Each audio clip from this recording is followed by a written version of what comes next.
projet de remontage date de bien avant nous tous. Dès le 19e siècle, il a toujours été prévu de remonter ce clocher et cette flèche qui étaient prévus démonter pour être remontés. Et dès les années 1840, dès les années 1860, dès les années 1900, vous avez un relais permanent qui est fait, soit par l'administration des monuments historiques, soit par la municipalité, de remonter le clocher. Et ce relais va être pris par Marcelin Berthelot, le maire de Saint-Denis, à partir de 1971. C'est donc un projet très ancien.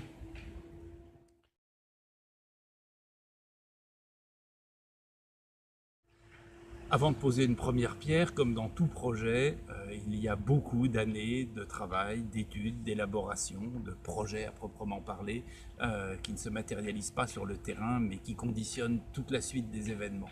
Ça fait 5 ans que nous travaillons sur le projet, et si tout se passe bien, après l'installation des échafaudages et tout ce qu'il faudra pour accueillir le public, c'est en septembre 2018 que les visiteurs pourront accéder au chantier.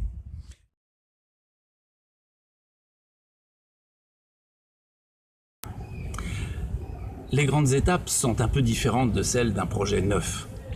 Cette flèche est parfaitement connue grâce aux innombrables dessins anciens que nous en avons, grâce aux pierres, grâce aux analyses qui en ont été faites.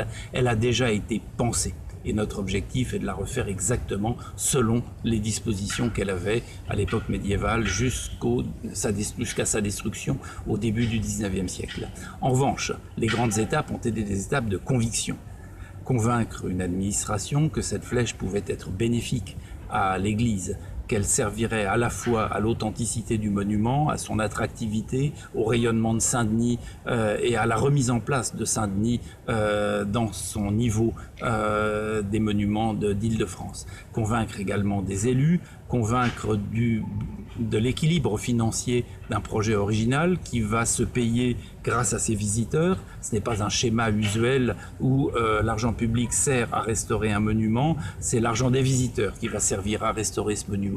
Convaincre enfin tous ceux qui, réticents, pouvaient craindre que ça vienne au détriment des travaux de la basilique, mais à qui l'on a pu démontrer que, au contraire, c'est le dynamisme de la flèche qui profite d'ores et déjà à la basilique, qui permet la démultiplication de ces travaux et qui permettra même à terme le mécénat d'un certain nombre de restaurations.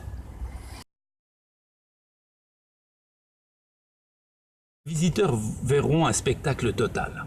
Certes, ils vont voir un chantier comme jamais ils n'en auront vu et comme jamais il n'y en a eu depuis des siècles. Mais également, ils vont redécouvrir un site. Une Île-de-France vue de 80 mètres de haut, c'est un spectacle fascinant quand vous avez l'impression de pouvoir, avec une pince à sucre, cueillir le Sacré-Cœur, le Stade de France, les archives de Pierrefitte. Vous êtes là véritablement au cœur de la région parisienne et vous la dominez. Également, le spectacle d'une ville vue du haut, c'est fascinant de voir où on habite, où on va à l'école, où on fait ses courses. La ville où l'on vit d'un autre point de vue, c'est une découverte absolument fascinante. Également, c'est la découverte d'un monument de près, de haut, l'abbatiale, le cloître de l'abbaye, la maison de la Légion d'honneur. C'est une visite totalement atypique que les gens feront d'un monument qui sont celles des conditions d'un chantier, qui sont les nôtres quotidiennement et dont on ne se lasse nous jamais malgré 30 ans de rodage et qu'on va pouvoir enfin offrir à des visiteurs. Enfin, c'est tout le spectacle extraordinaire de la construction d'un édifice. Un édifice, c'est fascinant parce que ce ne sont pas que des pierres, ce sont des gens vivants qui l'ont fait, qui l'ont entretenu, qui l'ont restauré. Et c'est cette vie qui va pouvoir être offerte à chacun durant toute la durée du chantier.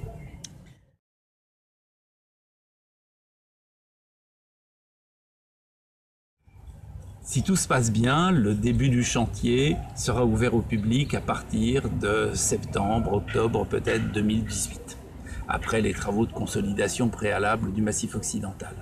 Donc c'est un spectacle non seulement très proche, mais qui durera peut-être une dizaine d'années. Et selon l'expérience que nous avons eue au château de Guédelon, c'est un spectacle à rallonge. Ceux qui ont vu les premières pierres seront contents de les voir monter, seront contents de voir les suivantes, seront contents de voir suivre la progression de ce chantier.